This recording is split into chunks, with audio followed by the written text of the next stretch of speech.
Hello everyone, bringing you a short unboxing video today, and we're going to be looking at some more Canadian kit that's arrived. It will be a very short video. I'm not going to go into a huge amount of depth on the kit that's arrived because obviously that's something for a future video. But it does lead up somewhat to this coming month's October's Mannequin of the Month. So I'll leave you guessing on that. I also wanted to just at the beginning say a very big thank you to two more Patreon supporters.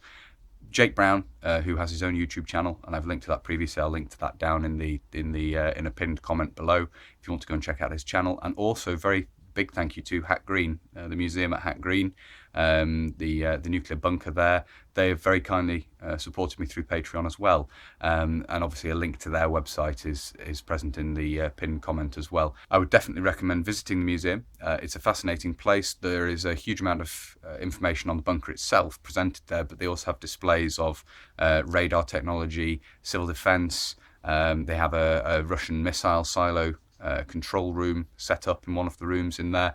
It's a really excellent museum to visit if you're interested in the Cold War, and it does show both sides quite graphically in many respects, and a lot of the internals of the bunker are preserved as they were, as well as some of it being given over to obviously serve as a museum. So I definitely recommend visiting there. But anyway, on with the video. Very big thanks to the chap on eBay I bought this stuff from, who actually visiting the UK and brought the stuff over with him to post within the UK, which has obviously saved a huge amount on postage and logistics, so very kind of him. But we'll get on to have a look at the contents of the box that's arrived now. So here we have the box, and we'll get this opened up now.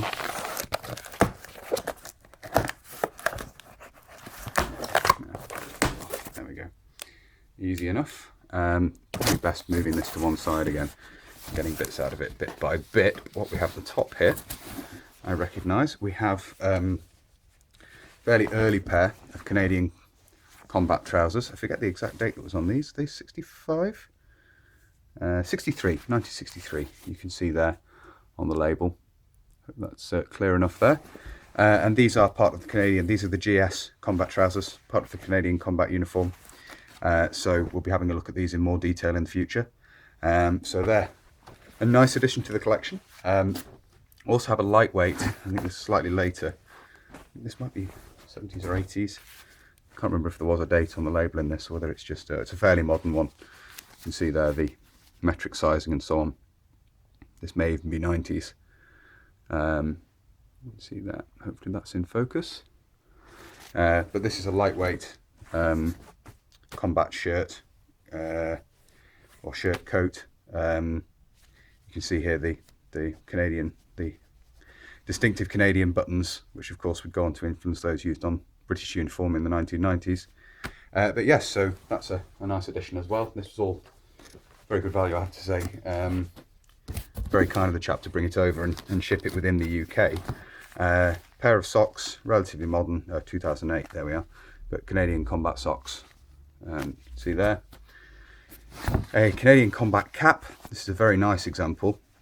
Now, obviously, it's similar to what we would consider a boonie hat, but it actually has a peak, as you can see there, stitched into the brim. There is a peak, so you can turn the sides up and wear it with just the peak down. Is the idea of that.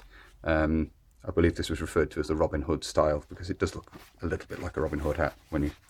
I can't remember what the name of that type of hat is, but never mind. You've got a wool lined neck piece there that keep your neck warm, and then obviously we have the label in here. Again, this is a fairly modern one, but size 7 1/4. These were introduced with the combat uniform, then taken out of service, and then they came back into service again. I'm not sure exactly on the dates of those, but certainly used in the 60s, taken out of service, and then I believe they appear again in the 80s. So a nice addition to the collection there. Really nice condition. And I think the rest of the stuff in here will be, yes, Canadian 1964 pattern web equipment components. Oh,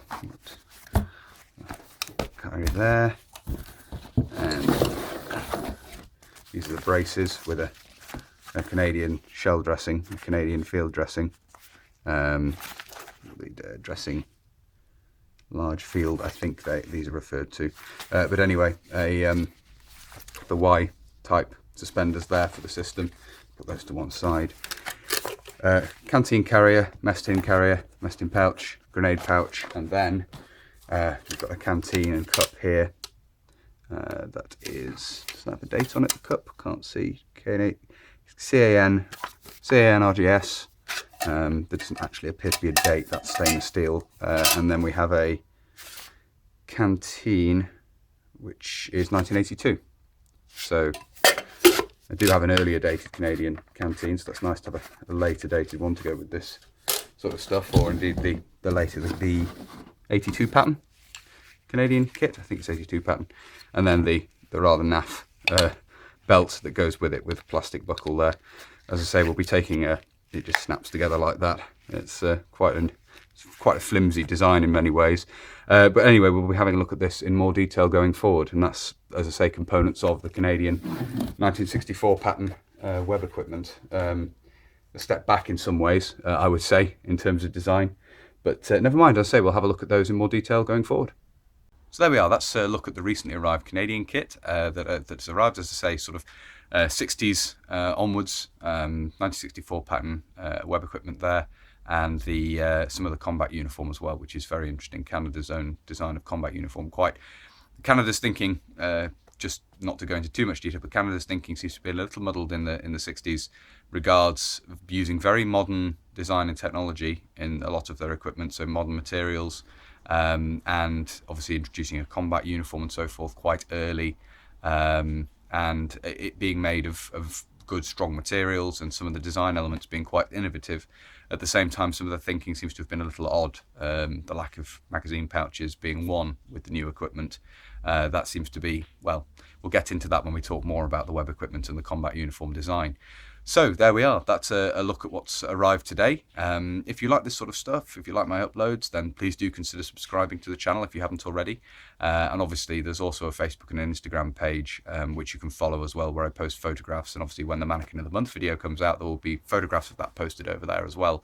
As said at the start of the video, there's also a Patreon for the channel now. Should you like my videos enough to want to support them monetarily, you can do so through that. It's very gratifying that people do, and it's incredibly generous of people to support the channel in that way. Although obviously everyone who subscribes and everything, thank you very much as well for that. It really is appreciated. There's also a PayPal link if you want to make a one-time donation, and that's pretty much it for this video. I think I've covered everything I wanted to there. So until next time, bye for now.